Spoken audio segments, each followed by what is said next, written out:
Hello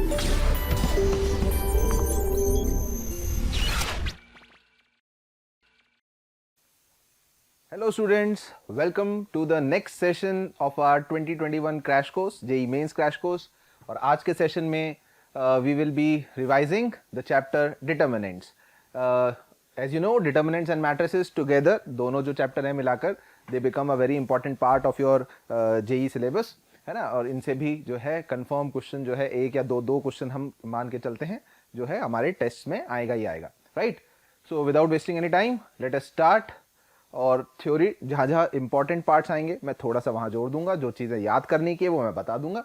बाकी I hope आप सबको डिटर्मिनेंट का एक्सपेंशन कैसे करते हैं वो पता होगा, तो फास्ट हम उनको रिवाइज करते चले जाते हैं, ठीक है ना. अ डेफिनेशन ऐसे सिंबल्स में लिखते हैं. This is a determinant of order two order मतलब 2 rows and 2 columns, 2 rows and 2 columns, ठीक है ना. वैल्यू कैसे निकालते हैं बेटा 2 ऑर्डर के डिटर्मिनेंट की? By cross multiplication, right, by cross multiplication. a1 b2 minus a2 b1, ठीक है. अच्छा, अगर 3 ऑर्डर का डिटर्मिनेंट आता है जिसमें 3 रोज एंड 3 कॉलम्स हैं तो हम इसको 6 तरीके से एक्सपैंड कर सकते हैं. We can expand it by any row और एनी कॉलम, राइट. एक्सपेंशन के लिए basically we first study the definition of minors and cofactor. What is a minor? Minor of a element of a determinant क्या होता है? Is the determinant, is the small determinant which is formed by deleting the row and column in which that element lies. Basically अगर मान लीजिए हमें a1 का minor निकालना है तो a1 जिस रो में और जिस कॉलम में उस रो और कॉलम को हटा देते हैं तो जो बचा हुआ वैल्यूज रहती है उनसे हम एक छोटा डिटरमिनेंट बना लेते हैं. तो जो छोटा डिटरमिनेंट होता है that is called the minor of that element. ऐसी b1 का चाहिए तो फर्स्ट रो सेकंड कॉलम हटाऊंगा, a2 a3 c2 c3 से जो 2 ऑर्डर का डिटरमिनेंट बनेगा that will be the minor of b1. तो ऐसे अगर 3 ऑर्डर का डिटर्मिनेंट है तो उसके हर एक एलिमेंट के मतलब 9 माइनर्स जो है बनाए जा सकते हैं, ठीक है ना. यही यहां पर लिखा हुआ था. तो 2 ऑर्डर का डिटर्मिनेंट है तो 4 एलिमेंट्स है तो 4 माइनर. 3 ऑर्डर का डिटर्मिनेंट है 9 एलिमेंट्स तो 9 माइनर्स, ठीक है. Now another term is defined which is called the cofactor. It is defined with the help of minor only. Cofactor जो होता है, अच्छा आई जे का क्या मतलब होता है? एलिमेंट ऑफ ith रो, है ना. आई जो पहले लिखते हैं ith row and jth column, ठीक है. तो इसकी जो वैल्यू होती है कोफैक्टर की वो माइनर की वैल्यू इनटू -1 की पावर i प्लस जे. तो बेसिकली अगर i प्लस जे रो की वैल्यू और कॉलम की जो वैल्यू है उनका सम अगर इवन है तो कोफैक्टर और माइनर इक्वल होंगे, और वो अगर ऑड है तो माइनस साइन से कोफैक्टर चेंज हो जाता है. Now why we study this? Because हम किसी भी डिटरमिनेंट का एक्सपेंशन किसी एक रो के एलिमेंट्स या किसी एक कॉलम के एलिमेंट से करते हैं. कैसे? हम उस रो के एलिमेंट्स को उसके करस्पॉन्डिंग कोफैक्टर से, a11 मतलब फर्स्ट रो फर्स्ट कॉलम का जो एलिमेंट था, बेसिकली यहां पर जो a1 लिखा था इसको a11 लिख लेते हैं ताकि हम पर्टिकुलरली दिमाग हमारा वहां फिक्स हो जाए कि कौन से पर्टिकुलर एलिमेंट की बात हो रही है, ठीक है ना. उसको उसके करस्पॉन्डिंग कोफैक्टर से a12 into c12 plus a13 into c13 ऐसा हम करते हैं तो हमें डिटर्मिनेंट की वैल्यू मिलती है. अब ये हम first row first second row third row किसी के भी अबाउट एक्सपैंड करें, चाहे first column second column third column के अबाउट एक्सपैंड करें, जो चीज याद रखने की है वो ये है कि अगर हम किसी भी एक रो के एलिमेंट्स को किसी दूसरी रो के कोफैक्टर से मल्टीप्लाई कर दें, मतलब अगर मैं आपको बोलूं a11 और सेकेंड रो के कोफैक्टर से मल्टीप्लाई कर दूं करस्पॉन्डिंगली, a12 को c22 से और a13 को c23 से, तो इसकी वैल्यू हमेशा 0 होती है. अगर हम किसी एलिमेंट को खुद के कोफैक्टर से मल्टीप्लाई करके, किसी रो के एलिमेंट्स को खुद के कोफैक्टर से मल्टीप्लाई करके ऐड करते हैं तो डिटर्मिनेंट की वैल्यू मिलती है. किसी दूसरी रो के या किसी दूसरी कॉलम के कोफैक्टर से मल्टीप्लाई करके ऐड कर देंगे तो वैल्यू हमेशा 0 रहती है. That you have to keep in mind, ठीक है. सो वैल्यू ऑफ डिटर्मिनेंट जैसे आपको पता है हम एक्सपैंड कर ही सकते हैं बेटा किसी भी तरह से. फर्स्ट रो से हम जनरली आगे ट्रांसफॉर्मेशंस करके क्या करते हैं, we try to expand the value of determinant along that row और कॉलम जहां मैक्सिमम नंबर ऑफ 1 या जीरोस हो. So calculation becomes a bit easy, right. अच्छा, then comes a term which is called a transpose of a determinant. The transpose of a determinant का क्या मतलब होता है बेटा कि हम डिटर्मिनेंट की रोज और कॉलम्स को आपस में म्यूचुअली इंटरचेंज कर दें. फर्स्ट रो को फर्स्ट कॉलम में लिख दिया, सेकंड रो के एलिमेंट्स को सेकंड कॉलम में, थर्ड रो के एलिमेंट्स को थर्ड कॉलम में। तो that is called the transpose of a determinant. D is equals to and transpose, हाँ D is equals to D transpose. D transpose मतलब D के ऊपर सुपरस्क्रिप्ट में टी लिख देते हैं, which denotes a transpose of a determinant. And you have to remember that the value of determinant and its transpose is always same. Determinant की और उसके ट्रांसपोज की वैल्यू सेम होती है, इट डजंट चेंज। ठीक, then comes three more definitions, a symmetric, skew symmetric and a asymmetric determinant. What is a symmetric determinant? You have to remember that अगर determinant का transpose लेने पर, देखो value तो change नहीं होती, पर अगर determinant के करस्पॉन्डिंग एलिमेंट्स ही चेंज नहीं हो, ठीक है ना, तो उसे सिमेट्रिक डिटर्मिनेंट कहते हैं। या इतना याद रखो, अगर ए आई जे बराबर ए जे आई है, then such a determinant is called a symmetric determinant. Basically अगर मैं आपको सिमेट्रिक डिटर्मिनेंट बना के दिखाना चाहूं तो कैसा दिखेगा? इसको क्या कहते हैं बेटा? इसको कहते हैं लीडिंग डायगोनल या डायगोनल एलिमेंट्स, है ना। यहां पर तो ए बी और सी रहेगा। उसके अलावा अगर यहाँ x लिखा हुआ है तो यहाँ x होगा। ये कौन सा एलिमेंट है? A12 first row second column, और ये कौन सा है? Second row first column. ये दोनों equal, y and y equal and z and z equal. तो इस फॉर्म का जो डिटर्मिनेंट होगा aij equal to aj, such a determinant is called a symmetric determinant. ठीक है, इसका अगर आप ट्रांसपोज करोगे, axy को इधर लिखोगे तो इधर भी axy लिखा है, ठीक है ना, xbz xbz yzc yzc, तो ट्रांसपोज करने में चेंज नहीं होता। ठीक है, स्क्यू सिमेट्रिक क्या होता है? ऐसे याद रखो, अगर aij is equals to minus aji है और जो डायगोनल के एलिमेंट्स होंगे, प्रिंसिपल डायगोनल या लीडिंग डायगोनल बोलते हैं, वो सब जीरो होते हैं। ठीक है ना, तो मतलब अगर अपन को स्क्यू सिमेट्रिक डिटर्मिनेंट बनाना है तो स्क्यू सिमेट्रिक कैसा बनेगा? उसकी प्रिंसिपल डायगोनल पर तो सारे एलिमेंट्स जीरो होंगे। यहां अगर x है तो यहां माइनस x, यहां y है तो यहां माइनस y, और यहां z है तो यहां माइनस z। ये थ्री ऑर्डर का स्क्यू सिमेट्रिक डिटर्मिनेंट कहलाता है। और हमें एक चीज ध्यान रखनी है कि जो स्क्यू सिमेट्रिक डिटर्मिनेंट है ऑड ऑर्डर का, जैसे कि ये था, ये थ्री ऑर्डर का था, इसकी वैल्यू हमेशा जीरो होगी। द वैल्यू ऑफ अ, हमेशा बेटा सॉल्व नहीं करना है, टाइम बचाना है, नोट करना है जो मैं बोल रहा हूं, चीजें ध्यान रखना है। आगे भी स्लाइड में शायद मिल जाएगा आपको ये लिखा हुआ, the value of a skew symmetric determinant of odd order, 3 order 5 order, it's always zero. वैसे हमारा एक्सपेंशन जो है कोर्स में वो मैक्सिमम 3 ऑर्डर तक के हैं, तो यही याद रखना है आपको। ठीक है ना, इवन ऑर्डर के लिए नहीं कह सकते और सिमेट्रिक के लिए कुछ नहीं कह सकते, वो एक्सपैंड करके ही पता चलेगा। ठीक है, कि वैल्यू क्या है उसकी। और एक होता है एसिमेट्रिक मैट्रिक्स, सॉरी डिटर्मिनेंट जो ना सिमेट्रिक हो और ना स्क्यू सिमेट्रिक हो, उसे एसिमेट्रिक बोलते हैं। ठीक है, not that much of use. अच्छा, next comes some properties of determinants. Properties की हेल्प से क्वेश्चंस को सॉल्व करना, टैकल करना आसान हो जाता है।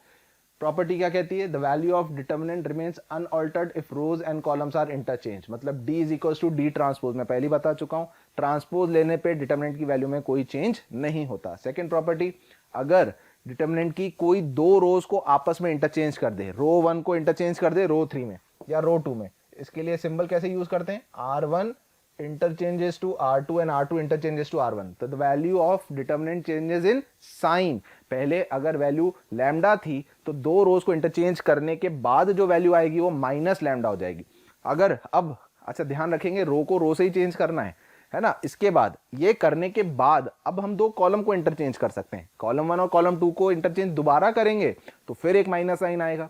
तो अगर इवन नंबर ऑफ ट्रांसफॉर्मेशंस करेंगे तो साइन चेंज नहीं होगा, और ऑड नंबर ऑफ ट्रांसफॉर्मेशंस करेंगे, रोज के इंटरचेंजेस करेंगे तो माइनस साइन आता जाएगा बाहर। ठीक है, थर्ड प्रॉपर्टी, ये जो मैं आपको बता रहा था, a skew symmetric determinant of odd order has value always zero. ठीक है ना, कोई प्रूफ की जरूरत नहीं है, आपने ध्यान रखना है कि वो जीरो होगा ही होगा। ठीक है, third point, if a determinant has all element zero in any row और कॉलम। सबको पता है अगर डिटर्मिनेंट की किसी भी एक पर्टिकुलर रो के सारे एलिमेंट जीरो हो जाएं या कॉलम के सारे एलिमेंट जीरो हो जाएं तो उसकी वैल्यू कंफर्म जीरो होगी।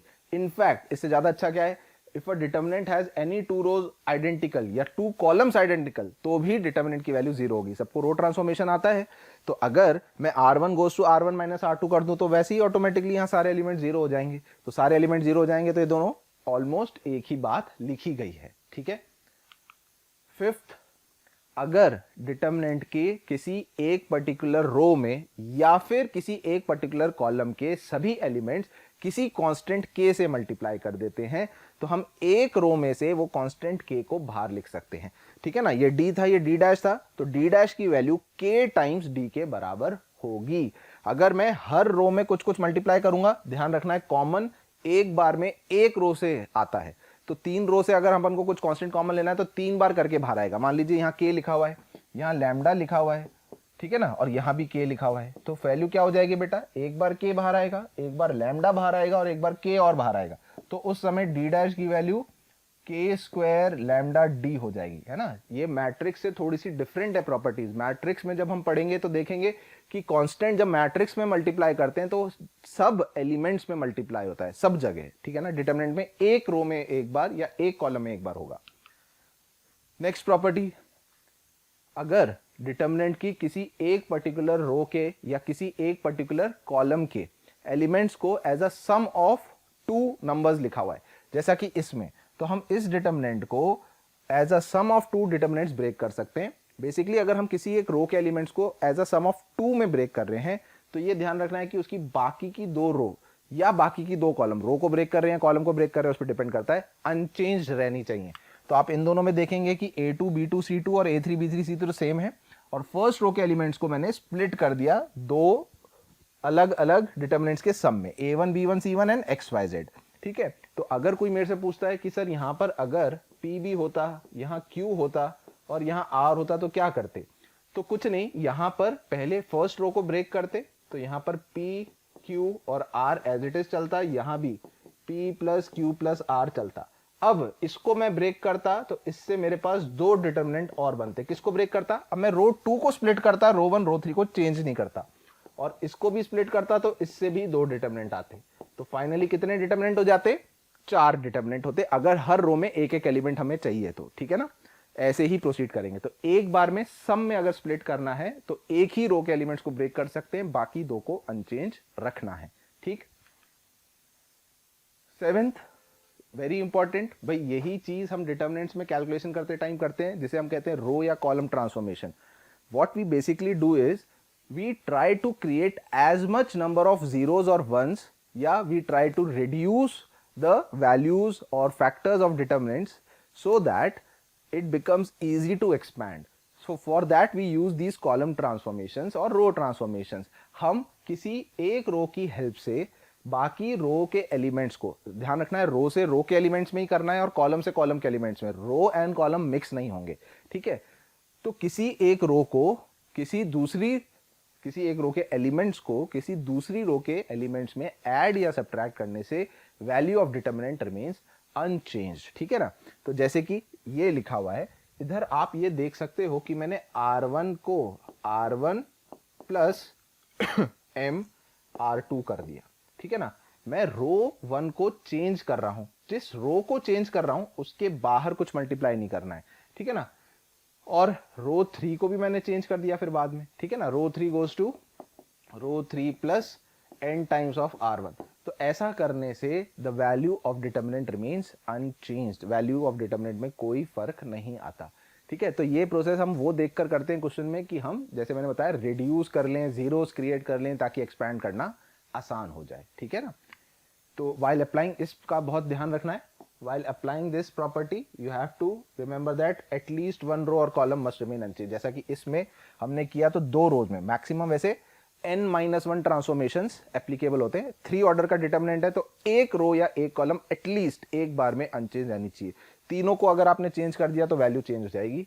That you have to keep in mind. ठीक है, और जिस रो में ट्रांसफॉर्मेशन कर रहे हैं उसको किसी से मल्टीप्लाई ना करें। अगर आप करते हैं, मान लीजिए आपने R1 को AR1 प्लस MR2 लिख दिया, तो आपको फिर डिटरमिनेंट में, भाई R1 को आपने मतलब जबरदस्ती A से मल्टीप्लाई कर दिया, तो बाहर पूरे के 1/a से डिवाइड, उस कांस्टेंट से डिवाइड करना पड़ेगा। ठीक है, this is called the factor theorem. जैसे कि फैक्टर थ्योरम में आप जानते हैं, या रिमाइंडर थ्योरम बोलते हैं, कि अगर डिटरमिनेंट में x को a रखने से डिटरमिनेंट की वैल्यू 0 हो जाती है, तो मतलब x माइनस है उसका फैक्टर था।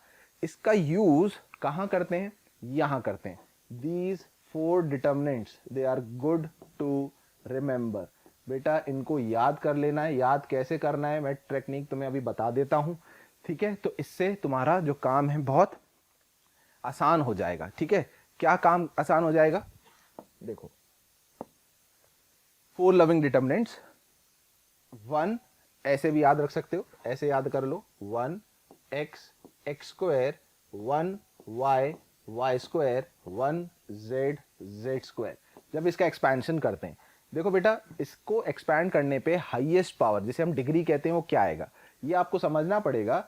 हमेशा अपन डायगोनल एंट्रीज को मल्टीप्लाई करके देखते हैं कि हाईएस्ट पावर कितनी आएगी। यहाँ 0 है, यहाँ y की पावर 1 या z की पावर 2, टोटल 3 पावर आएगी। तो ये कहलाता है 3 डिग्री का सिमेट्रिक एक्सप्रेशन। ऐसे सोचो, x को y रखूंगा अगर मैं, 1y y square 1y y square, दोनों रो सेम, तो 0 आ रहा है, मतलब x माइनस वाई इसका फैक्टर था, y माइनस जेड इसका फैक्टर था, z माइनस एक्स इसका फैक्टर था। याद मैं ऐसे रखवा रहा हूं कि increasing powers of x and y and z में याद रखो, x 1 x x square 1y y square, इन दोनों में क्या फर्क है? सिर्फ 2 कॉलम्स को इंटरचेंज किया तो साइन का फर्क आएगा। ठीक है ना, C1 और C3 इंटरचेंज है सिर्फ। ठीक है, तो इसका जो वैल्यू होता है, इसका जो फैक्टराइजेशन होता है, वो x minus Y into Y minus Z into Z minus X होता है। ठीक है, ये आपने याद रखना है। ठीक है, इसका एक्सपेंशन क्या होता है बेटा? x minus Y into Y minus Z into Z minus X. ठीक है, ये यार यहां पर लिख लो प्लस साइन के साथ। ये 3 डिग्री का जो डिटर्मिनेंट, जिसका ऑर्डर 3 डिग्री, मतलब 3 डिग्री का बनेगा, उसका फैक्टर ये होता है। अगला जो है, इसको भी आप ऐसे याद रख सकते हो, 1 1 1 x y z x cube y cube z cube, तो वहां प्लस साइन लगा दूंगा मैं। ठीक है ना, और ऐसे लिखा तो माइनस के साथ। अच्छा, इसमें डायगोनल को मल्टीप्लाई करो, x क्यूब y और 1 से 4 डिग्री आएगी, उन 4 में से 3 डिग्री में तो ये फैक्टर सेम ही रहेंगे बेटा, x minus Y into Y minus Z into Z minus x. और सिंगल डिग्री का सिमेट्रिक टर्म होता है x plus y plus z. तो 4 डिग्री का है तो 3 फैक्टर तो सेम, और चौथा factor x plus y plus z. कितना आसान है, बहुत यूजफुल है, क्वेश्चंस में फास्ट कैलकुलेशन कर पाएंगे ये याद करेंगे तो। ठीक है, तो 2-3 बार लिख लेना इनको, दिमाग में बार बार पढ़ना, याद हो जाएंगे। थर्ड दो आपको याद रखना है, that is x x square y Z, Y y square z x, z z square x y. देखो बेटा, इसमें क्या करते हैं, अगर मैं आपसे बोलूं कि फर्स्ट रो को x से मल्टीप्लाई कर दो, r1 को किससे मल्टीप्लाई कर दो, x r1। अब आप कहेंगे सर ऐसा कर तो सकते नहीं है, आपने बोला था कि मल्टीप्लाई करेंगे तो बाहर डिवाइड भी करना पड़ेगा। तो ठीक है, कर लेते हैं डिवाइड। यहां मैं कर लेता हूं, कितना बाहर अभी बताता हूं, r2 को मैं करूंगा yr2 और r3 को मैं करूंगा zr3। तो ये डिटर्मिनेंट क्या बन जाएगा, क्या बाहर मुझे x y z लिखना पड़ेगा फैक्टर, क्योंकि मैंने जिस रो को ट्रांसफॉर्म कर रहा हूं उसको मल्टीप्लाई कर लिया। यहां कितना आएगा, x square x cube x Y Z, y square y cube x Y z. मैं आपको ये क्यों बता रहा हूं, क्योंकि ये इस फॉर्म में दिखे या जो मैं बना रहा हूं उस फॉर्म में दिखे, आपको समझ में आना चाहिए। जो मैं इनसे समझा रहा था कि ये 1x x square 1y y square लिखा है, 1x x क्यूब 4 डिग्री का लिखा है, ये 5 डिग्री का लिखा है, 1 और 2 3, 3 और 2 पावर 5। तो मैं इसको इस फॉर्म में लिखने की कोशिश कर रहा हूं, तो मैं वो बता रहा हूं। ठीक है ना, तो यहाँ x y z आएगा। अभी हमने प्रॉपर्टी पढ़ी थी कि किसी भी कॉलम में से कुछ कांस्टेंट बाहर ले सकते हैं, यहाँ से x y z कॉमन लेके बाहर लूंगा तो कट जाएगा। तो यहाँ 1 1 1 आएगा, यहाँ x square y square z square और या x cube y cube z cube. अब मैं 2 कॉलम ट्रांसफॉर्मेशन करूंगा, कॉलम 1 को इंटरचेंज करूंगा कॉलम 3 से, जिससे यहाँ 1 1 1 आ जाए, और कॉलम 2 को कॉलम 3 से इंटरचेंज करूंगा, तो वो इंक्रीजिंग पावर में जंप कर 1 x square x cube 1 y square y cube 1 z square z cube जैसा दिखेगा। तो ये डिटर्मिनेंट 5 डिग्री का, और ये भी 1 y स्क्वायर z क्यूब देखो 5 डिग्री का है। तो इन 5 डिग्री में से 3 फैक्टर तो x minus y y minus z z minus x fix है, और 2 डिग्री का symmetric term x y plus y z plus z x आता है। तो ये भी एक्सपेंशन अगर हमने याद कर लिया तो बहुत मस्त काम हो गया। 5 डिग्री का, 3 डिग्री का हो गया, 4 डिग्री का हो गया, 5 डिग्री का हो गया। And the last fourth loving determinant, that is ABC, BCA and CAB। Cyclic coefficients हैं, ABC के बाद फिर पोजीशन चेंज होकर BCA, फिर पोजीशन एक शिफ्ट होकर CAB। So the value of this is minus AQ plus BQ plus CQ minus 3ABC।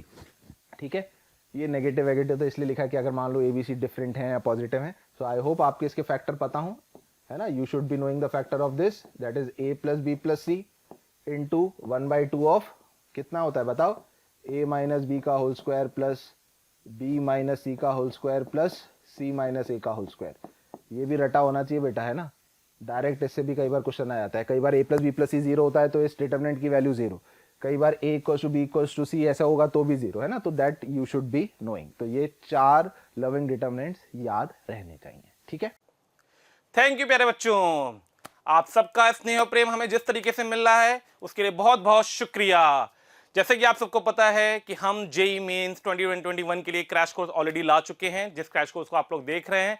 अब आपके लिए उस क्रैश कोर्स के साथ हम एक टेस्ट सीरीज भी लेकर के आ रहे हैं, जिसका डिस्क्रिप्शन हम नीचे दे रहे हैं, जिस पे आप जाकर के क्लिक करके उसमें रजिस्ट्रेशन करा ले। ये टेस्ट सीरीज बिल्कुल फ्री है आपके लिए, और इसमें फटाफट रजिस्ट्रेशन करा ले, जिससे आपको जिस तरीके के एनटीए ने पैटर्न चेंज किया उस पैटर्न के अकॉर्डिंग आपको टेस्ट मिलते रहे और आप अपना अच्छे से एनालिसिस कर सकें, ठीक है। चलिए, now based on this theory we'll jump up onto some of the questions. ठीक, first question, let a minus 2b plus c equals to 1 and fx is a determinant of this, then which of the following options is correct? a minus 2b plus c, a यहाँ लिखा है, 2b यहाँ लिखा है, c यहाँ लिखा है, तो a minus 2b plus c करने के लिए मैं जरा इसमें ट्रांसफॉर्मेशन कर लेता हूँ। r1 goes to r1 plus r3 अगर मैं करूंगा तो a plus c आ जाएगा, और माइनस 2r2 अगर मैं करूंगा तो माइनस 2 भी सब्ट्रैक्ट हो जाएगा, सही है। तो ये जो, अच्छा, और क्योंकि r1 में चेंज कर रहा हूं, यहाँ r1 से कुछ मल्टीप्लाई नहीं किया मैंने, तो the value of determinant remain same. कितना आएगा बेटा? x plus x 2x, 2x minus 2x and a plus c minus 2b, this becomes 0। x plus x 2x, 2x में से 2x खत्म, 4 एंड 2 6, 6 माइनस 6 0, 2x से 2x खत्म, इन दोनों का सम कितना आ रहा है? The sum of these two is 4, right. भाई r1 r3 ऐड किया था ना, तो 6 माइनस 6 0 हो रहा था, एंड यहां पर दोनों को ऐड करने पे कितना आ रहा था? 2x आ रहा है, 4 minus 4, it is coming out to be 0, 0 तो 0, अरे sorry, a minus 2b plus C 1 दे रखा है, 1 1 है ना, तो ये हो गया यहां पर 1, माय मिस्टेक। हाँ बेटा, ये हो गया 1, this is x plus b, ये सब अनचेंज है, this is x plus 3, this is x plus 2, this is x plus 3, x plus 4, x plus 3, ठीक है। अब मैं इसको फर्स्ट रो के अबाउट एक्सपैंड कर देता हूं, यहां प्लस, क्योंकि 2 0 थे, तो इसकी वैल्यू कितनी आएगी? x plus 3 into x plus 3, तो x प्लस 3 का whole square, x square plus 9 plus 6x minus x square plus 8 plus 6x, so x square plus 6x gone, this becomes 1, so fx coming out to be a constant function, that is fx equals to 1, so constant function f of 50 की value 1 रहेगी, b will be the correct option, ठीक है, simple, ठीक है, ये 1 आएगा बेटा, है ना, a minus 2b plus c1 मैंने गलती से 0 लिख दिया था। चलिए नेक्स्ट क्वेश्चन पे आते हैं। You have to simplify this, इसकी वैल्यू किसके बराबर है? One of the methods you put some values of a, b and c, क्यों, क्या दिक्कत है? a को 0 रख दो, b को 0 रख दो, 0 0 0 0, a 0 b 0 0 0 आ जाएगा, तो 0 बहुतों से आएगा, तो a को 0, b को 1, c को 2 ऐसे रख लो, और फिर चेक कर लो कि कौन सा ऑप्शन मैच कर रहा है, वन ऑफ द मेथड्स। अच्छा, दूसरा तरीका, a b c, a square b square c square b c c a a b, देखा देखा लग रहा है क्या यार? देखा देखा लग रहा है क्या? जल्दी बताओ, अभी बताया था, अगर याद करते हो तो ये लो, a b c, A square B square C square A B B C C A, देखो वही लिखा है क्या? ये भी बिल्कुल वही लिखा है, उसका ट्रांसपोज फॉर्म में लिखा है। तो अभी बताया था ये कितने डिग्री का है? 1 2 3 4 5, 5 डिग्री में 3 फैक्टर तो a minus B minus C minus A होती हैं, और 2 डिग्री का symmetric term A B plus B C plus C, और इंक्रीजिंग पावर में ही जमाए, जैसे वो मैंने बताया था सेम उसका ट्रांसपोज फॉर्म में लिखा हुआ है, ए ऑप्शन, खत्म काम। One of the 4 loving determinants का ये एक्सपेंशन लिखा है, खट से क्लिक करता है अगर हम वो याद कर ले तो, इसलिए मैंने बोला है वो याद करो, बहुत यूजफुल रहेगा, ठीक है बेटे। चलो नेक्स्ट क्वेश्चन पे आते हैं, ट्राई कर लीजिएगा आप लोग। If a plus x equal to b plus y equal to c plus z plus 1, where A B c and x Y z are non zero distinct real numbers, ये non zero distinct है, तो the value of this is, तो जब ऐसा वो बोल रहे हैं, या तो हम a B c x Y Z की कुछ सूटेबल वैल्यूज एडजस्ट करें, इसको सेटिस्फाई करते हुए रखें और ऑप्शन से चेक करें, और नहीं तो हम इसको सिंप्लीफाई करने की कोशिश करते हैं, ठीक है। a प्लस एक्स की वैल्यू हमें कितनी दे रखी है? a plus x, b plus y and c plus z plus 1, ये सब वैल्यूज क्या हैं? इक्वल हैं, ठीक है। सो हम क्या कर सकते हैं, इसे सम ऑफ टू डिटर्मिनेंट्स में ब्रेक करके कर सकते हैं। तो पहले हम मान लीजिए कॉलम 2 के एलिमेंट्स को ब्रेक करते हैं, तो क्या बनेगा, ये X A X plus A, ठीक है, Y B Y plus B, Z C Z plus C, plus X Y X plus A Y Y right y plus b and z y z plus c. we have broke इसको split कर लिया। अब अगर आप ये देखो ये zero हो जाएगा। कैसे बोल सकते हो जीरो होगा, अगर मैं आपसे बोलूं column 1 goes to column 1 plus column 2 minus column 3 करें, तो इन दोनों का sum x plus A Y plus B Z plus C ये सेम जीरो हो जाएगा। तो इस पूरे डिटर्मिनेंट की वैल्यू तो हो गई जीरो। अब इसको सॉल्व करना है। अगर मैं इसको स्प्लिट करूं फिर से दो डिटर्मिनेंट्स में, तो एक में तो एक्स वाई जेड आएगी कॉलम में, यहाँ भी एक्स वाई जेड लिखा है, यहाँ भी एक्स वाई जेड, वो जीरो हो जाएगा। तो इसका मतलब सिर्फ जो बचेगा वो बचेगा X Y Z Y Y Y और A B and C. In fact मैं यहाँ से वाई भी कॉमन ले सकता हूँ, तो बेटा यहाँ एक्स 1 ए वाई 1 बी जेड 1 सी बनेगा, ठीक है। इसके बाद हम चाहें तो दो ट्रांसफॉर्मेशंस करके जीरो क्रिएट कर सकते हैं, है ना। We can create two zeros here, R2 goes to R2 minus R1 कर लेता हूँ and R3 goes to R3 minus R1 कर लेता हूँ। तो उससे क्या होगा, यहाँ जीरो और यहाँ जीरो क्रिएट हो जाएगा। क्या बनेगा डिटर्मिनेंट, क्या बचेगा देख लेते हैं, y आएगा, डिटर्मिनेंट ऑफ फर्स्ट जो रो है वो सेम रहेगी, x1a x1a, ठीक है। सेकेंड रो क्या हो जाएगी बेटा, y minus X 0 and b minus A, y minus X 0 and b minus A. And third row क्या हो जाएगी, z minus X z minus X x minus y 0 and c minus A, ठीक है। Now we can expand it along second column. तो second column में यहाँ plus यहाँ minus आता था, इसके बाद एक्सपैंड कर रहा हूँ, तो ये और ये खत्म हो जाएंगे, this into this, so y into y minus x into c minus a minus, ठीक है, and this will be with a minus sign क्योंकि वहाँ माइनस आएगा, या माइनस आएगा, है ना। this into this minus z minus x into b minus a, this will be the value. So on simplification this will become cy minus cx minus ay plus ax minus bz minus minus plus B X minus A Z minus A X, ठीक है ना, this into this minus plus A Z and minus A X. Some of the terms may get cancelled, plus A X से minus A X, ठीक है। And what will be your, अच्छा, और उसके अलावा हमें ये रिलेशन भी दे रखा है, ठीक है। So we can make use of that relation also, we can make use of that relation also, that a plus x equals to b plus y. So what you can do is, what terms are remaining, minus bz cy minus cx and bx and az. So what we can do is minus y times, if we take c common this will be y minus x। अच्छा, a common लूंगा, अगर मान लीजिए मैं plus a common लेता हूँ तो z minus Y, और इन दोनों में से अगर मैं प्लस बी कॉमन लेता हूं तो x माइनस जेड, ठीक है ना। ये टर्म सारी है हमारे पास। नाउ यहां से देखो बेटा, x माइनस वाई अगर मुझे रखना है, भाई मान लो b के साथ x माइनस जेड चाहिए, ठीक है ना, a के साथ z माइनस वाई और c के साथ y माइनस एक्स चाहिए, तो हम इधर से यूज कर सकते हैं। भाई जैसे y माइनस एक्स की वैल्यू कितनी आएगी, इसको इधर ले जाऊं तो a माइनस बी आएगी, y minus x is a minus b, तो मैं यहाँ पर c के साथ क्या लिख सकता हूँ, a माइनस बी लिख सकता हूँ।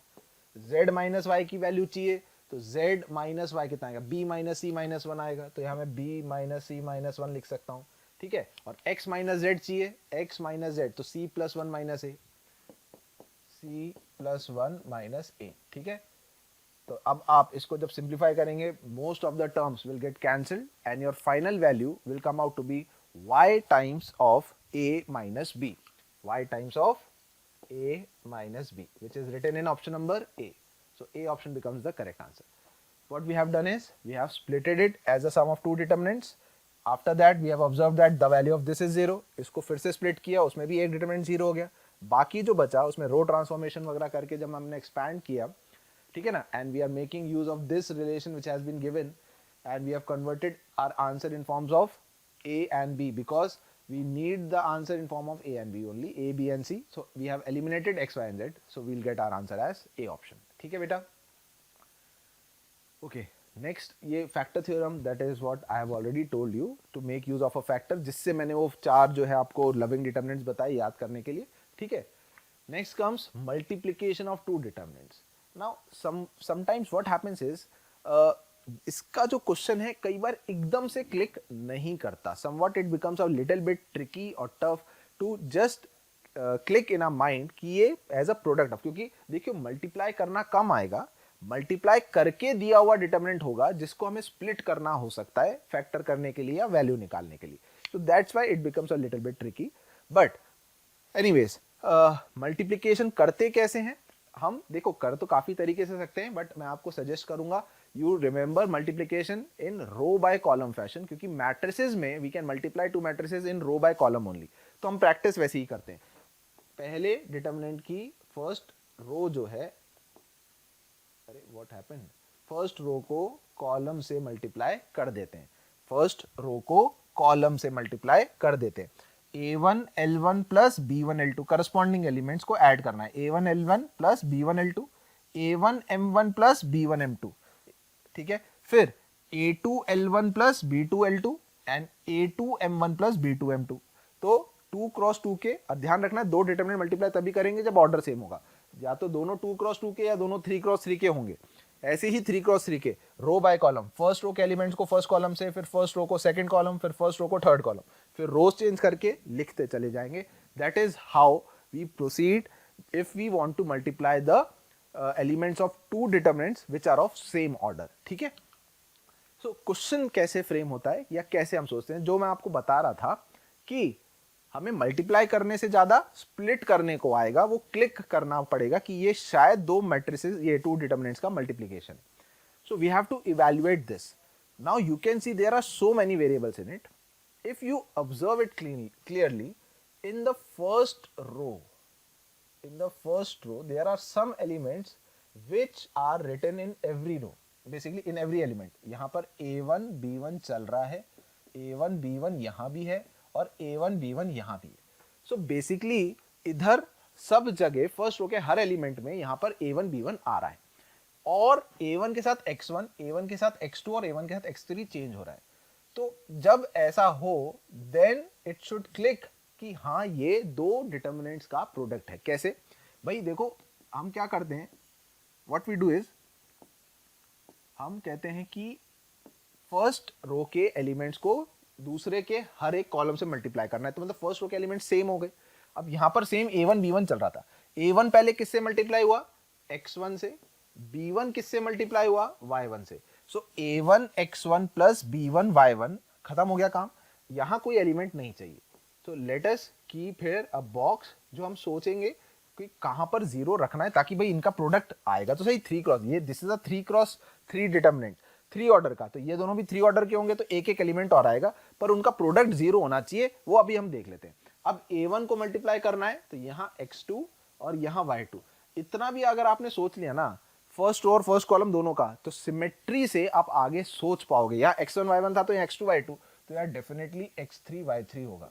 और यहाँ a1 b1 था तो यार डेफिनेटली a2 b2 और यहाँ a3 b3 होगा. यहाँ कुछ बॉक्सेस हैं जिनमें से प्रोडक्ट जीरो होगा.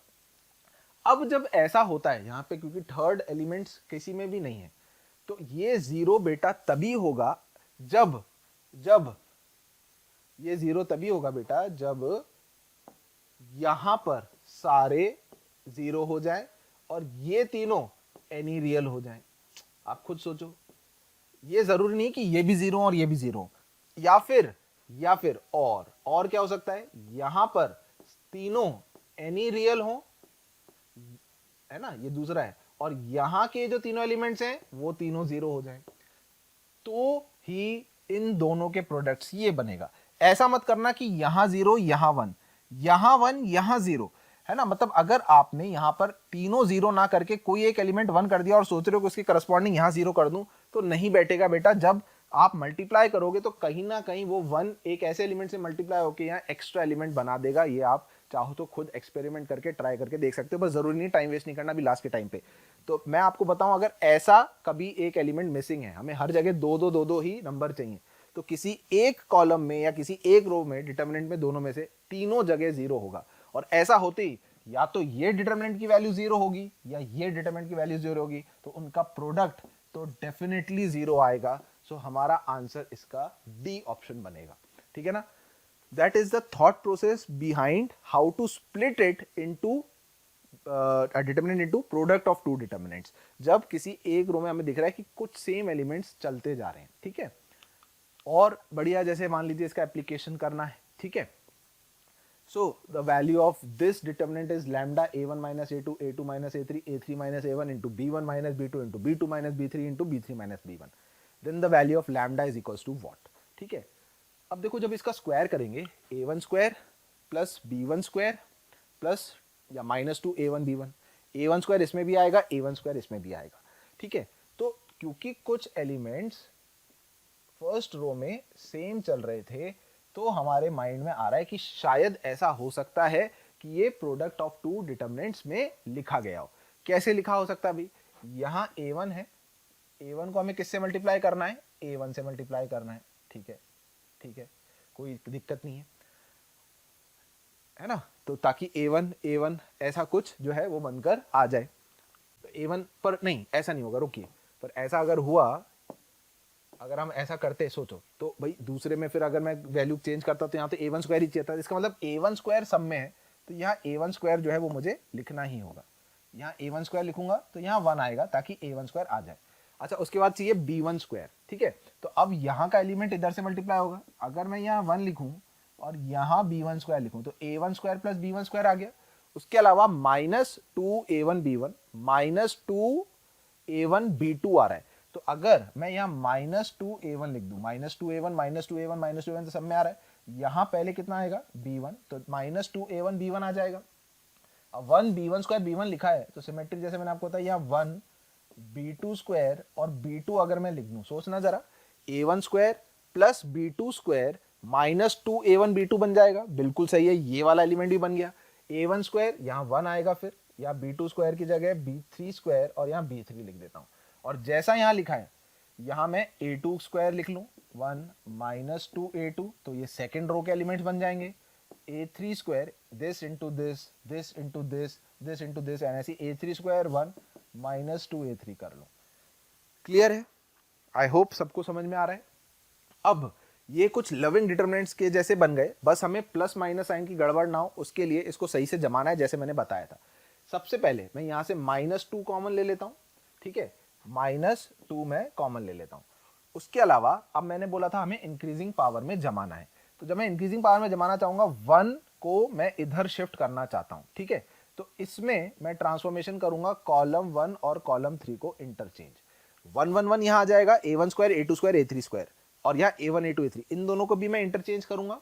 तो मैं कॉलम 2 और कॉलम 3 को फिर इंटरचेंज करूंगा। तो दो ट्रांसफॉर्मेशन से कोई साइन चेंज नहीं हुआ, और ये 1 a1 a1 a1 square 1 sorry a2 square 1 a3 a3 square में कन्वर्ट हो चुका है इनटू। अब इसकी बात करते हैं, क्या मुझे यहाँ इन दोनों को, इसमें मुझे चेंज करना है r2 और r3 को। तो जब मैं r2 और r3 को इंटरचेंज करूंगा तो 1 b1 b1 square 1 b2 b2 square 1 b3 b3 square, जो हमने लविंग पढ़ा था उसका ट्रांसपोज ही है। ठीक है, पर हम इंक्रीजिंग पावर में जमाएंगे तो वो एक माइनस बाहर आके इसे प्लस बना देगा, और यहाँ पर 1 1 1 b1 b2 b3 b1 square b2 square b3 square में कन्वर्ट हो गया। अब ये लविंग डिटर्मिनेंट है, 3 डिग्री का है, तो इसके factor a1 minus a2 a2 minus a3 a3 minus a1, इसके factor b1 minus b2 b2 minus b3 b3 minus b1 आएगा with a +2 sign. So a1 minus a2 a2 minus a3 a3 minus a1 b1 minus b2 b2 minus b3 b3 minus b1। तो बाहर कितना आ रहा है यहाँ constant? +2। वैसे यहाँ हम जब देख रहे थे 2 आ रहा था, ऑप्शन में माइनस साइन नहीं है, तो हम वैसे तो श्योर हो गए कि 2 ही आंसर आने वाला है। ठीक है, बट स्टिल अगर मान लीजिए ऑप्शन में होता कि -2 भी है या 4 भी है, -4 भी है, तो हम केयरफुल रह के सॉल्व करें. तो that's why I have solved it correctly in this way, ताकि आप उसको लविंग डिटरमिनेंट से कंपेयर कर सको. और क्यों मैंने वो बोला था याद करने के लिए, so that we don't have to expand such questions at the last time. इतना भी सॉल्व कर लिया तो वी विल बी श्योर कि हमें आंसर क्या मार्क करना है. ठीक है, तो that is how basically product of two determinants दिमाग में थॉट में चलता है. ठीक है, क्लिक करने के ऊपर है, क्लिक कर जाएगा तो फटाफट होएगा. चलिए नेक्स्ट अब हम आते हैं बेटा summation of determinants. Summation of determinants क्या होता है? Determinant as a function of r, and that function of r के जो टर्म्स हैं वो सिर्फ किसी एक पर्टिकुलर रो में है, बाकी दो रोज या बाकी दो कॉलम्स के एलिमेंट्स आर के इंडिपेंडेंट है, they are not function of R. तो when we apply a sigma on this determinant, that means that sigma goes on to the basically on those elements जहां function of r था सिर्फ. पर इसके लिए ये जरूरी है कि वो function of r सिर्फ एक पर्टिकुलर रो या एक कॉलम में हो, बाकी दूसरी दो रो या दो कॉलम्स में r का फंक्शन ना है. Then we can add all the determinant. Basically वो सब डिटरमिनेंट जो है, जब हमने r की वैल्यू जैसे मान लो 1 रखी, 2 रखी, 3 रखी, 4 रखी, तो अलग अलग डिटरमिनेंट्स है. अब उनकी दो रोस अनचेंज है, तो अनचेंज है तो हम जैसे प्रॉपर्टी थी स्प्लिट करते हैं, हम उनको दो को कंबाइन कर सकते हैं. तो ऐसे कंबाइन होकर वो सिग्मा सिर्फ उन करस्पॉन्डिंग रो के एलिमेंट्स पे चढ़ जाता है. ठीक है, तो इसका जैसे एप्लीकेशन पार्ट अगर हम करेंगे तब हमें अच्छे समझ में आएगा. Let's say we have to find the value of this determinant जिसमें सिग्मा ऑपरेटेड है, और वेरिएबल क्या है? आर वेरिएबल है. अब देखो आप, इसमें आर का कोई फंक्शन नहीं है और थर्ड रो के एलिमेंट्स में आर का कोई फंक्शन नहीं है. The value of R is only the functions of R और only in the first row elements. So this can be written as summation of 2r minus 1, r is equals to 1 to n, summation of ncr, r is equals to 1 to n, summation 2 raised to the power r, r is equals to 1 to n. ठीक है, and x cos square theta y n square 2 raised to the power n minus 1, 2 raised to the power n plus 1 minus 2, this remains same. Now when we operate a sigma, this becomes an AP, 1, 3, 5, odd numbers का sum of first n odd natural numbers का sum, you know that the value is n square. This will become the sum of binomial coefficients nc1 plus nc2 up till ncn. In the sum of binomial coefficients, nc0 is missing. So that means sum of binomial coefficients का वैसा formula 2 की power n होता था, जिसमें से nc0 को subtract कर दूंगा. So it becomes 2 raised to the power n minus 1. And when you put r equals to 1, this becomes a GP, 2 plus 2 square up till 2 raised to the power n. What is the sum of GP? A into r raised to the power n minus 1 upon r minus 1, that is 1. So that is 2 raised to the power n plus 1, 2 multiply कर दूं minus 2. And if you observe, the elements of the third row are same. And if the elements of third row are same, if the elements of third row are same, then its value becomes 0. So the value of this sigma operated on the determinant gives answer 0.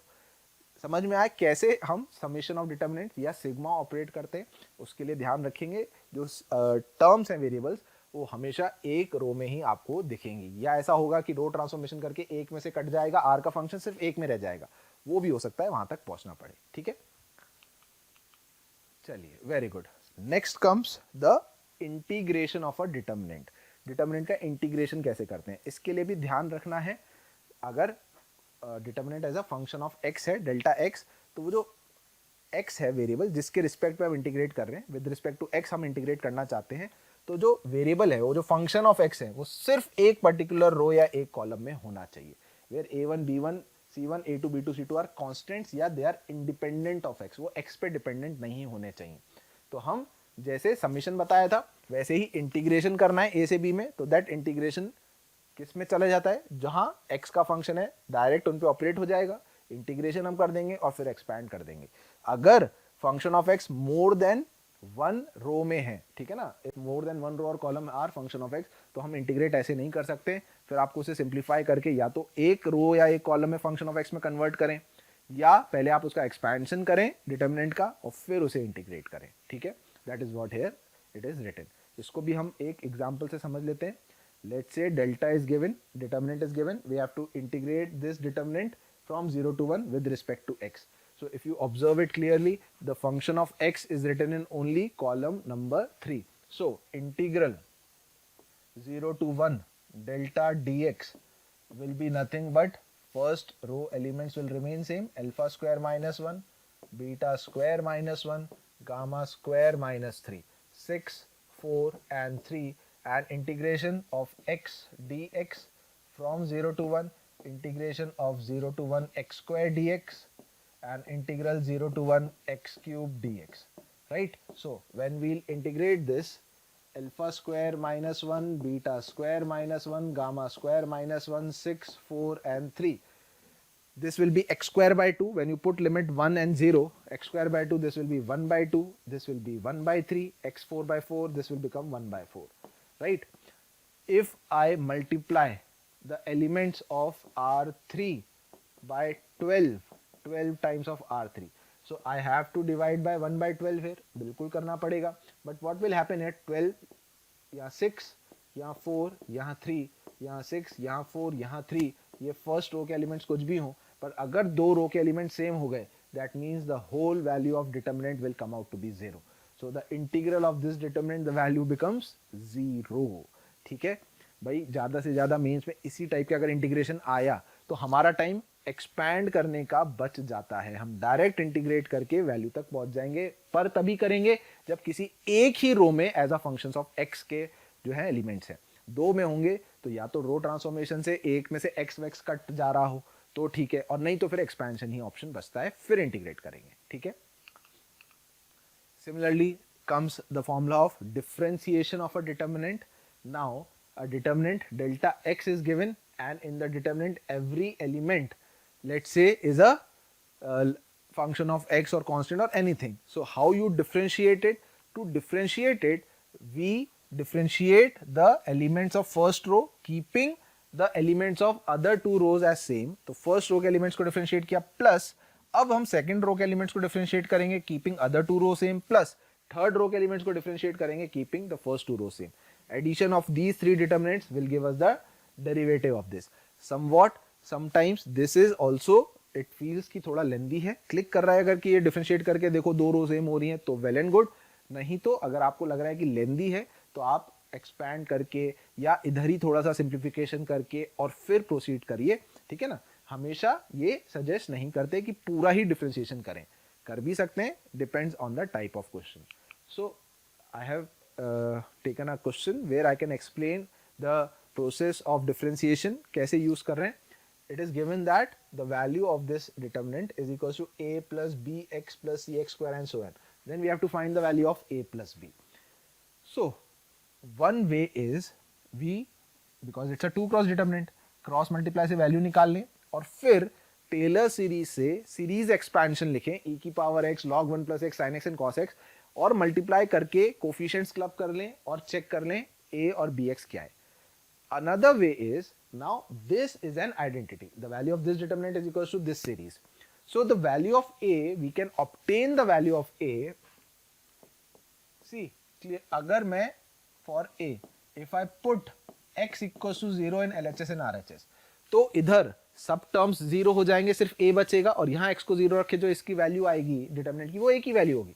तो x को 0 रखे, e raised पर 0 is 1, sin 0 is 0, cos 0 is 1 and log 1 plus x is also, x को 0 रखने पे becomes 0, right? So the value of this determinant is equals to a, so value of a is coming out to be 0. बढ़िया है भाई, a की value तो जल्दी से आ गई. अब अगर मुझे देखो b चाहिए ना, what is b? b is a coefficient of x.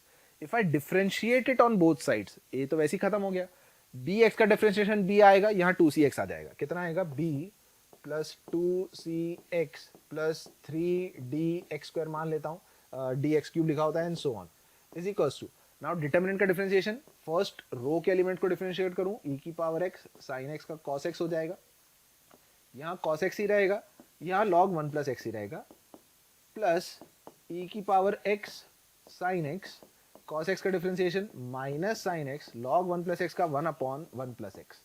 Now if I put x equals to 0, इधर if I put x equals to 0, so b will remain and all the other terms will become 0. The value of b will come out to be the value of determinants, इन दोनों का जो सम आएगा। x को 0 रखने पे 1 1 1 0 plus x को 0 रखा है 1 0 0 1, करेक्ट है ना, x को 0 रखा था। So the expansion of this into this, तो it becomes -1 and +1, so the value of b is also coming out to be 0। ठीक है, a 0 and b 0, then the value of a plus b is also 0। यहाँ b की कुछ आ भी सकती थी, किसी की भी वैल्यू, ये 3 ऑर्डर का है डिटरमिनेंट, तो भी हम यूज कर सकते हैं। ठीक है, so this is how we can make use of the determinant, differentiation of a determinant. ठीक है बेटा, क्लियर? प्यारे बच्चों, साथ ही जिन बच्चों को अगर लग रहा है कि वो ऑफलाइन आना कर कोटा में स्टडी करना चाहते हैं, उनके लिए हम एक बहुत ही प्यारा कोर्स लेकर के आ रहे हैं जिसका नाम है रैपिड कोर्स। इसके थ्रू हम बेसिकली टारगेट करेंगे जेई मेंस में वाले कोर्स का। उसका भी लिंक हम डिस्क्रिप्शन पे दे रहे हैं, आप उस पर जाकर के क्लिक करके उसमें रजिस्ट्रेशन करा लें, क्योंकि आपको पता है ऑफलाइन कोर्स है, बहुत लिमिटेड सीट के साथ हम शुरू कर पाएंगे ड्यू टू जैसा कि गाइडलाइंस हमें मिली हुई है उसके अकॉर्डिंग। तो फटाफट इसमें भी आप रजिस्ट्रेशन करा लें। ठीक है, चलिए नेक्स्ट आगे चलते हैं।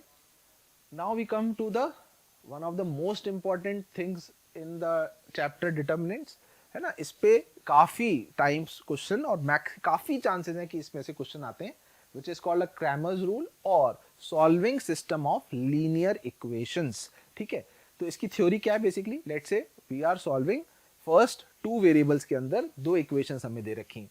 तो 2 वेरिएबल के अंदर इक्वेशंस आई होप आपने पता है, a1x प्लस b1y, है ना, plus c1 is equal to 0। ये क्या होता है बेटा, एक लाइन की इक्वेशन होती है, a2x plus b2y plus c2 equal to 0।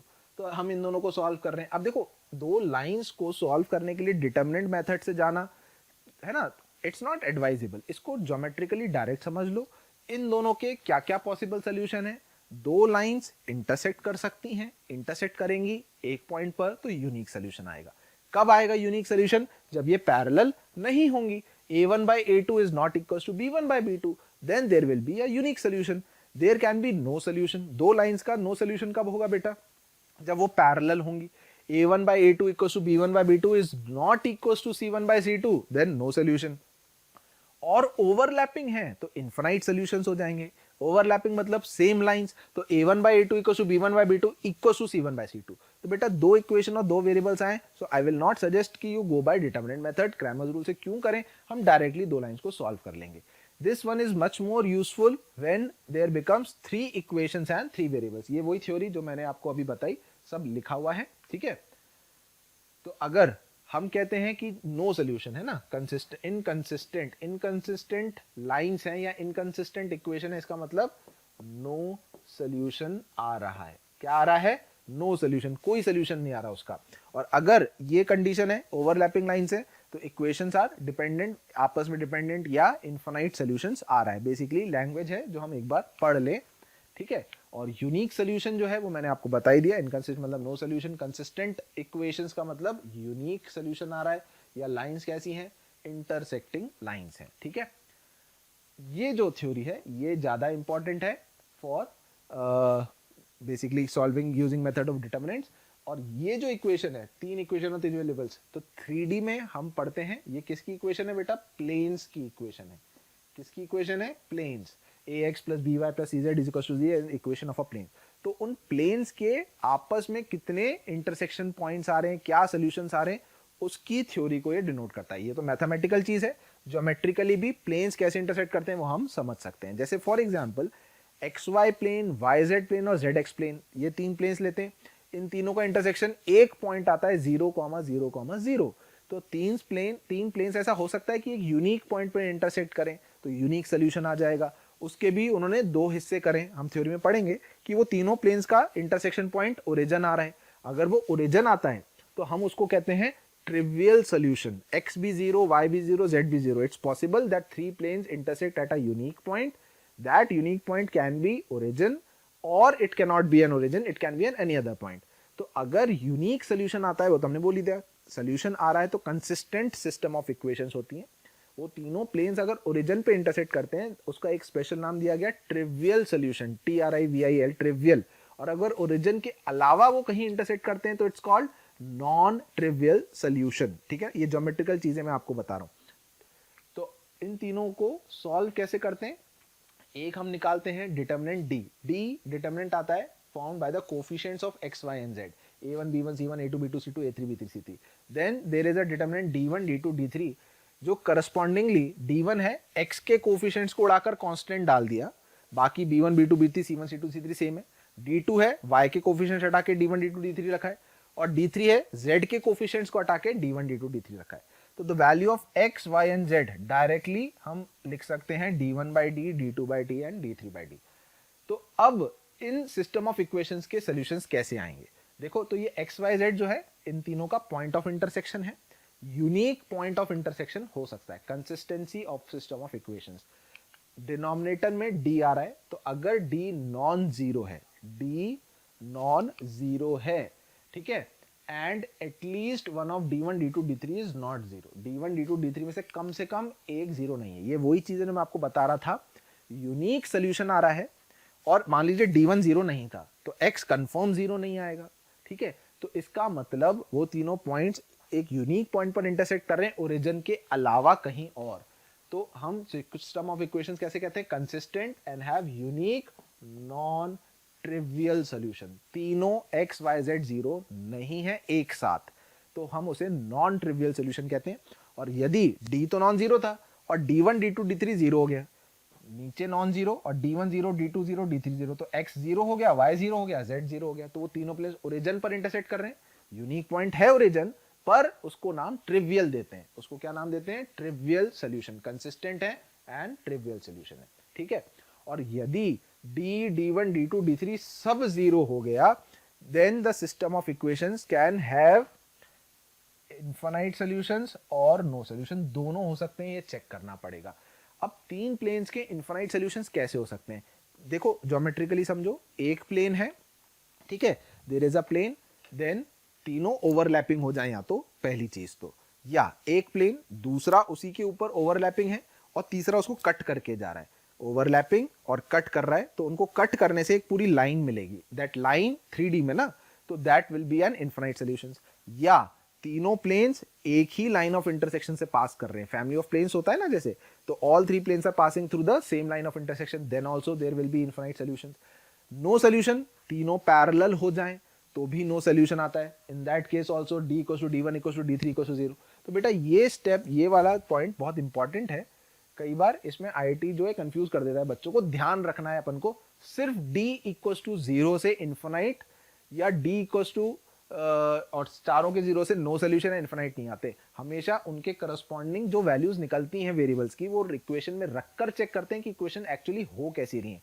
अगर इक्वेशंस पैरेलल हो रही है तो नो सोल्यूशन, और अगर पैरेलल नहीं हो रही हैं तो इसका मतलब वो एक लाइन से पास कर रही होंगी, तो इनफाइनाइट सॉल्यूशंस आएंगे। That you have to and keep it mind. ठीक है, अच्छा, तो इनफाइनाइट अगर सॉल्यूशंस आते हैं तो हम जो है, क्योंकि सॉल्यूशंस तो आ रहे हैं तो सिस्टम ऑफ इक्वेशंस कंसिस्टेंट तो होंगी, but there will be infinite solutions. अब इनफाइनाइट ट्रिवियल और नॉन ट्रिवियल नहीं बोलते हैं, क्योंकि इनफाइनाइट सॉल्यूशंस में ओरिजिन भी आएगा, उसके अलावा भी बहुत सारे पॉइंट्स आ सकते हैं, ओरिजिन भी आ सकता है। So we just say they have infinite solutions. ठीक है, और नो सॉल्यूशंस है तो then we say that system of equations are inconsistent. पर नो सॉल्यूशन के लिए डी का जीरो होना जरूरी है ही है। ये डी जो है ये तो जीरो होना ही चाहिए, और अगर d1 d2 d3 में से कोई एक नॉन जीरो है तो नॉन जीरो अपॉन जीरो तो कंफर्म नो सॉल्यूशन आएगा। ठीक है, अगर d जीरो है और d1 d2 d3 में से at least one value is non zero, then the system of equation definitely has a no solution. और अगर चारों जीरो हैं तो चेक करना पड़ता है बेटा कि इनफाइनाइट है कि नो सॉल्यूशन है। ठीक है, ये सब तो यार नॉर्मल वही चीजें लिखी हैं।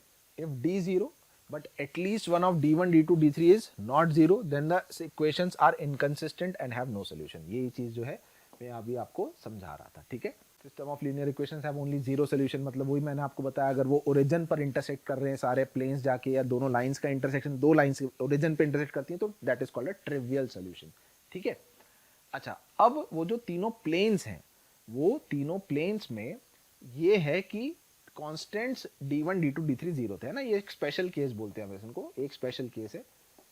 तो बेटा अगर d1 d2 d3 जीरो है, कांस्टेंट जीरो है, तो कौन से D1 D2 D3 की बात कर रहा हूँ मैं, ये वाले यहाँ जो D1 D2 D3 लगा था, तो इसका मतलब डिटर्मिनेंट D1, डिटर्मिनेंट D2 और डिटर्मिनेंट D3 तो डेफिनेटली जीरो होगा, होगा ना, क्योंकि वो तीनों प्लेन्स ओरिजिन से पास कर रहे हैं, ये तीनों प्लेन्स ओरिजिन से पास कर रहे हैं, तो उनका ओरिजिन तो पॉइंट ऑफ इंटरसेक्शन आएगा ही आएगा। अब कई बार वो बोलता है कि ये जो है कंसिस्टेंट तो है ना, और उसका नॉन ट्रिवियल सोल्यूशन भी है। ऐसी इक्वेशंस का कैसा सोल्यूशन है, नॉन ट्रिवियल। अच्छा, नॉन ट्रिवियल सोल्यूशन का क्या मतलब हुआ बेटा, नॉन ट्रिवियल सोल्यूशन का मतलब हुआ 0 0 0 के अलावा हमें सोल्यूशन मिल रहा है। अब ये तीनों प्लेन्स ओरिजिन से पास कर रहे हैं और उसका कोई और पॉइंट ऑफ इंटरसेक्शन भी आ रहा है, इसका मतलब डेफिनेटली इन्फिनाइट सॉल्यूशंस होने चाहिए, तभी पॉसिबल है।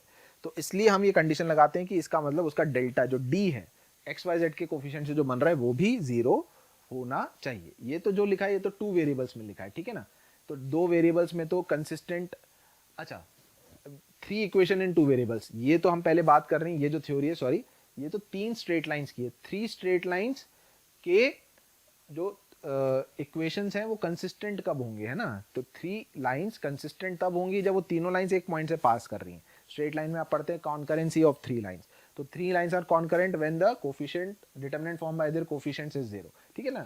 मैं 3 वालों की बात कर रहा था, राइट, ये तो क्वेश्चन आ गया। सो एक स्पेशल केस इधर थ्योरी में आई थिंक मिस हो रहा है, मैं आपको बता देता हूँ, अगर यहाँ मैं आपको लिख देता हूँ बेटा, है ना, इधर मैं लिख देता हूँ, अगर 3 इक्वेशंस हैं a1x plus b1y plus c1z is equal to 0, a2x plus b2y plus c2z is equal to 0, I was talking about this, a3x plus b3y plus c3z is equal to 0, ये 3 प्लेन्स की equation है ना, और ये जो तीनों planes हैं, क्या ये तीनों प्लेन्स डेफिनेटली ओरिजिन से पास कर रहे हैं। अब अगर वो बोले कि इसका नॉन ट्रिवियल सोल्यूशन भी है, इन तीनों का कैसा सोल्यूशन है, नॉन ट्रिवियल, क्या पढ़ा हमने, नॉन ट्रिवियल, नॉन ट्रिवियल मतलब ओरिजिन के अलावा भी सोल्यूशन आ रहे हैं, तो इसका मतलब इसके इनफाइनाइट सोल्यूशन होने चाहिए, और इनफाइनाइट सोल्यूशन के लिए क्या कंडीशन लगाओगे, D0, क्योंकि D1 D2 D3 जो है डिटर्मिनेंट्स जो है D1 D2 D3 वो तो डेफिनेटली जीरो है, क्योंकि यहाँ कॉन्स्टेंट्स वैसे ही जीरो थे, ठीक है, ये कंडीशन स्पेशल केस याद रखना है। ये जो थी ये तो 3 लाइंस की कंसिस्टेंट होने की बात कर रहा है, तो 3 लाइंस कंसिस्टेंट मतलब 3 लाइंस का सोल्यूशन आ रहा है। अब 3 स्ट्रेट लाइंस का सोल्यूशन तब आएगा जब वो तीनों कॉन्करेंट होंगी, तो ये तो स्ट्रेट लाइन में जो पढ़ी आपने वो कंडीशन है, ठीक है। चलिए अब हमारा काम, ये जो क्रैमर्स रूल हमने पढ़ा इसके क्वेश्चंस ध्यान से पढ़ के सॉल्व करने का, कंडीशंस को चेक करने का है, और कुछ मिसलेनियस क्वेश्चंस, ठीक है। सो लास्ट में अब ये आप क्वेश्चंस फाइनली प्रैक्टिस कर लीजिए, डिटर्मिनेंट्स में इतना ही जो है सफिशिएंट है, इतना ही इंपॉर्टेंट है, ठीक है। So if the system of linear equations, 3 equation दे रखी हैं 3 वेरिएबल्स में, where A B C are real, है ना, they are non zero and distinct, has a non zero solution, इनका कैसा सोल्यूशन है, नॉन जीरो। सबसे पहले हमें यहाँ पे इन तीनों प्लेन्स के कांस्टेंट जीरो दिख रहे हैं, तो हम इतना तो श्योर हो गए कि D1 जीरो होगा, D2 भी जीरो होगा और D3 भी जीरो होगा, करेक्ट है, D1 D2 D3 जीरो हो गए। अच्छा, x का फॉर्मूला क्या होता था, D1 अपॉन डी, y का फॉर्मूला होता था D2 अपॉन डी, और z का फॉर्मूला होता था D3 अपॉन डी। अब अगर D1 D2 D3 जीरो हो गया तो x y z तो जीरो आ जाएगा, अगर D नॉन जीरो हुआ तो इसका मतलब इसका नॉन जीरो सोल्यूशन हमें चाहिए, तो इनफिनाइट सोल्यूशंस पे से ले जाना पड़ेगा, तो आपने कंडीशन क्या लगानी है, D, that is 2, 2a, 2, 3b, b, 2, 4c, c की वैल्यू कंफर्म जीरो होनी चाहिए। यहाँ 1 1 1 आ जाएगा, तो हम इसको लिख लेंगे, 2 कॉमन ले लेंगे ना, तो 2 कॉलम में से कॉमन आया, जीरो था तो वैसे ही उड़ा दिया, 1 2a, a 1 3b, b 1 4c, c की value should be 0। We can directly expand it, ठीक है ना, क्योंकि ऐसा कुछ खास चाहो तो रो ट्रांसफॉर्मेशन वगैरह कर सकते हो, but not required, you can directly expand it. First row के अबाउट एक्सपैंड करो, 1 into कितना आएगा, 3bc माइनस 4bc, तो it will become minus of bc, minus 2a अगर मैं लिखूंगा, यहाँ इसके अबाउट एक्सपैंड कर रहा हूँ, minus 2a this into this, तो c minus b and plus a into 4c minus 3b is equals to 0. So let's say, let us solve this, minus bc minus 2ac, minus bc minus 2ac plus 2ab plus 2ab, next plus 4ac minus 3ab plus 4ac minus 3ab is equals to 0. क्या क्या बच रहा है, let us सी.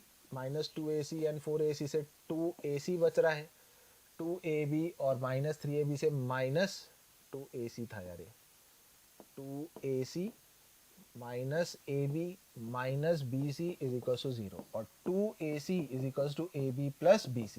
और अगर मैं इसको abc से डिवाइड कर दूं तो 2 by B is equal to 1 by A plus 1 by B. A B C से डिवाइड किया ना, 1 by A plus 1 by C, ऐसी कंडीशन आ रही है. ये किस पे होती है, एचपी में होती है ना बेटा. हाँ, या A B C H P में है, या 1 by A 1 by B 1 by C are in A P. So A option becomes the right answer. ये वो स्पेशल केस जो मैंने अभी जस्ट आपको इससे पहले बताया था, ये उस पर बेस्ड क्वेश्चन हो गया. ठीक है, चले आगे. चलिए नेक्स्ट क्वेश्चन पढ़िए, ध्यान से ट्राई करिए.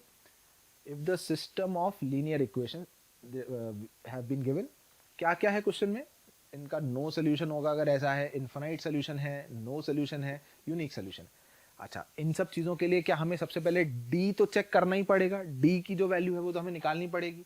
तो अगर मैं आपसे बोलूँ डी चेक करते हैं, तो that is lambda 2 and 2, then 2 lambda 3 and 5 and 4 lambda and 6. Let us solve the value of this, expand it along first row.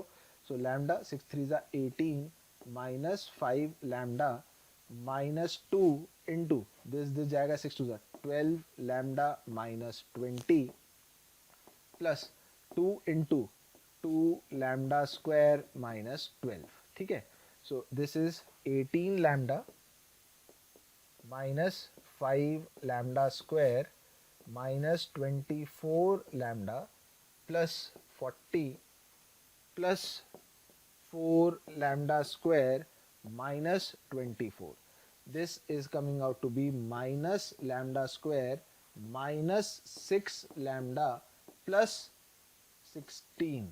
ठीक है, the value of d is coming out to be this. So if the value of d is 0, let us say d is 0, so lambda square plus 6 lambda minus 16 is equals to 0. So we are getting two values of lambda from here, right?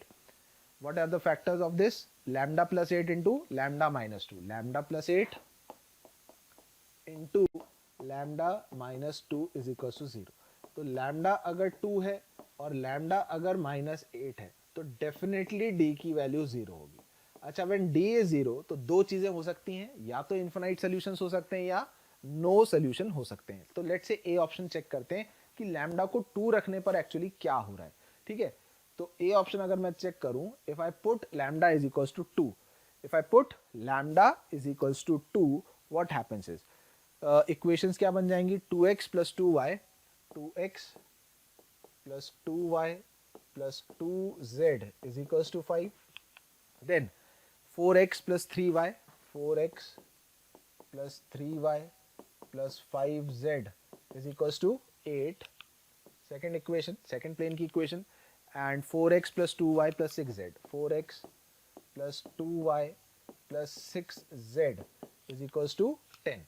So we are getting altogether 3 planes. Now they have no solution. कैसे check होगा? अच्छा, no solution देखो, सिर्फ ऐसा नहीं कि parallel, तीनों planes parallel हैं तो नो सोल्यूशन आ रहा है, और भी काफी तरह, दो पैरेलल और एक कट कर रहा है तो भी नो सोल्यूशन. या आप ऐसे मान सकते हैं कि प्रिज्म जो है, प्रिज्म के 3 फेसेस हो गई ऐसे, है ना, ऐसे समझिए, ये 2 फेसेस तो ऐसी वाली हो गई बेटा, ये 2 फेसेस, और तीसरी को मैं ऐसे लगा दूं, इन दोनों से एक लाइन ऐसे आ रही थी, इन दोनों से एक लाइन ऐसे, और यहाँ जो तीसरा लगा था वो तीनों लाइंस पैरेलल ऐसे हो जाएंगी तो नहीं इंटरसेक्ट करेंगे, तो वो भी नो सोल्यूशन हो सकता है ना.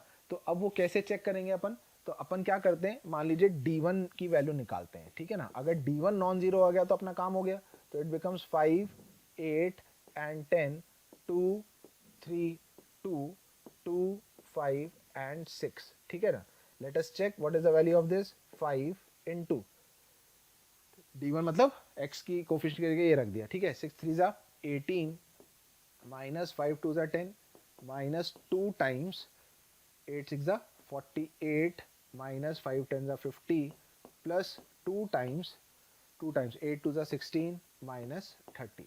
So this becomes 8 5 8 जा 40 -2 minus +2, so 2 to the 4, and this becomes -14, so -28, but definitely this is non-zero. Now D1 is non-zero and D is 0, that means it will have a no solution. तो क्योंकि no solution इसमें लिखा हुआ है, फिर we will not be भाई, तो ये तो वैसे ही गलत हो गया, इनफाइनाइट सोल्यूशन का काम ही खत्म हो गया. लैम्डा को 8 रखने पर नो सोल्यूशन नहीं हो रहा होगा, इनका मतलब कंफर्म इनफाइनाइट सोल्यूशन हो रहा होगा. दैट वी कैन चेक कि D1 D2 D3 सब जीरो हो रहे होंगे, वी कैन चेक दैट, है ना. और लैम्डा -8 वाला जो है वो तो फिर कुछ बैठ ही नहीं रहा बेटा, है ना. यूनिक सोल्यूशन या नथिंग जो है वो हम इसमें मैच कैसे कराएंगे, ठीक है. So A option will become the right answer. ठीक, चलिए नेक्स्ट क्वेश्चन पे आते हैं. If for some alpha and beta in R, alpha and beta real values है, the intersection of the following 3 planes, we have been given 3 planes, तो इनका जो इंटरसेक्शन है is a line, is a line. 3 planes का intersection point एक line है. Line कब होगा? जब उनका कैसा सोल्यूशन मिलेगा? इनफाइनाइट सोल्यूशन मिलेगा. तो बेटा इनफाइनाइट सोल्यूशन के लिए क्या होना चाहिए? d तो 0 होना ही चाहिए. d should be 0. तो d को 0 करते हैं जरा. 1 4 -2, 1 7 -5, 1 5 अल्फा, करेक्ट है ना. 1 4 -2, 1 7 -5, 1 5 alpha should be is equal to 0. Let us expand it. 1 into 7 alpha plus 25 -4, first row के अबाउट एक्सपेंड कर रहा हूँ. -4 alpha plus 5 -2 5 -7 should be equal to 0. 7 alpha plus 25 -4 alpha -20 plus 4 should be equal to 0. 3 alpha 25 -20 is 5 equals to -9. So alpha is coming out to be -3. Alpha की value कितनी आ रही? -3. ये तो होना ही चाहिए. You can also see that alpha को -3 रख के no of the planes, none of the 3 planes are parallel, कोई 2 पैरेलल भी नहीं है, तो इसका मतलब इनफाइनाइट सोल्यूशन ही आ रहा होगा, क्योंकि पैरेलल हो जाते तो शायद वो नो सोल्यूशन की तरफ हम जाते, पर इसमें ऐसा नहीं हो रहा है. अब बस इनफाइनाइट के लिए अब हमें D1 D2 D3 में से किसी भी एक को, D1 को, D2 को या D3 को 0 करना है. तो मैं D3 को 0 कर देता हूँ लेट से, तो उसमें अल्फा तो उड़ जाएगा, यहाँ 1 1 नहीं आएगा. तो साथ ही साथ में ताकि मैं बीटा की वैल्यू निकाल सकूँ ना, D3 should also be 0. Now D3 के लिए x का कोफिशिएंट रहेगा, y का रहेगा 475 और कांस्टेंट 1 बीटा 5 आ जाएगा z की जगह, तो 1 beta 5 should be is equal to 0. फटाफट से एक्सपैंड कर लेते हैं. 1 7 5 35 -5 times beta -4 5 minus beta plus 1 into 5 -7 should be equal to 0. 35 -5 beta -20 plus 4 beta minus 2 is equals to 0. So 35 minus 20, it will be 15 minus 2, 13 is equals to beta. So the value of beta is coming out to be 13 and alpha is -3. So alpha plus beta becomes 10. Alpha plus beta becomes 10, which is written in C option. समझ में आ गया कैसे हमने किया था? ठीक है, चलिए नेक्स्ट क्वेश्चन ट्राई करिए. थोड़ा सा अलग है, अच्छा है क्वेश्चन, बस वो जस्ट बिकॉज कि किस टाइप से वो क्वेश्चन पूछ रहा है. Let S be the set of all integer solutions. X Y Z को हमें क्या कंसीडर करना है? Integer of the system of equations. इन सिस्टम ऑफ इक्वेशंस के integer solutions such that X square plus Y square plus Z square की value 15 से 150 के बीच में. तो कितने एलिमेंट्स, कितने ऑर्डर्ड पेयर आएंगे एस के अंदर? That is what we have to find. ठीक है, तो हम इन तीनों से एक्स वाई जेड की वैल्यू सॉल्व कर लेते हैं पहले. तो एक काम तो ये है कि हम डिटरमिनेंट फॉर्म से करें, दूसरा हम इनको सिंप्लीफाई भी कर सकते हैं. जैसे इसमें दिख रहा है कि अगर मैं फर्स्ट इक्वेशन को 2 से मल्टीप्लाई कर लूं तो 2x minus 4y plus 5z is equal to 0 आ जाएगा, और दूसरी equation minus 2x plus 4y plus z equal to 0 है. तो इन दोनों को अगर मैं ऐड करूं तो ये तो वैसे ही कट जाएगा और z की वैल्यू आ गई 0. तो एक वेरिएबल बहुत फास्ट आ गया, ये जस्ट ऑब्जर्वेशन के ऊपर है, वहां क्लिक किया तो जल्दी से हमने निकाल लिया z0. अब z0 हम कोई भी बाकी इसमें इन दोनों इक्वेशंस में रख देते हैं. तो एक इक्वेशन तो है x minus 2y is equal to 0, और z0 बेटा अगर हम इसमें रखते हैं तो we'll get an equation that 7x minus 14y is equal to 0. Correct है? we'll get this equation, or basically we are what we are getting, that is x equals to 2y. We are getting x equals to 2y, तीनों से यही मिल रहा है और z 0 आ रहा है. अब इस कंडीशन का यूज अगर मैं इसमें करूं, x की जगह 2y रख दूं तो 4y square plus Y square plus 0 की वैल्यू 150 से 15 के बीच में होनी चाहिए. 5y स्क्वायर 5 से डिवाइड कर दूं तो y स्क्वायर की वैल्यू 3 से 30 के बीच में होनी चाहिए. ठीक है. सो y बिलोंग्स टू, स्क्वायर जब मैं हटाऊंगा, -√30 टू -√3 यूनियन √3 टू √30. अच्छा, √3 1.7 होता है तो यहाँ पर इंटीजर 2 आएगा. ठीक है ना. तो यहाँ -2 plus -2 plus -3 plus -4 and plus -5, क्योंकि ये √30 है तो 5 पॉइंट समथिंग था. तो प्लस और माइनस इंटरवल मिलाकर इतने y की इंटीजर वैल्यूज आ रही है, और हर इस y की इंटीजर वैल्यू पर x इंटीजर होगा और z तो ऑलरेडी इंटीजर हो गया. तो टोटल कितने ऑर्डर्ड पेयर हो गए बेटा, है ना. हर एक y के करस्पॉन्डिंग एक x और z कांस्टेंट है, तो टोटल 8 वैल्यूज y की आ रही हैं, तो 8 x की और z 0, so total 8 ordered pairs will be there. So the answer will for this question will be 8. I hope you are getting it. ठीक है ना. सिस्टम ऑफ इक्वेशंस के कितने इंटीजर सॉल्यूशंस है, 8 integral solutions will be there. Okay okay, चलो let us solve one more question, है ना. I think this will be the last question for this session, and this must number of questions, सब type के थोड़े थोड़े questions मैंने लेने की कोशिश करी, इज सफिशिएंट. बाकी आप प्रैक्टिस कर ही लेंगे बेटा, है ना.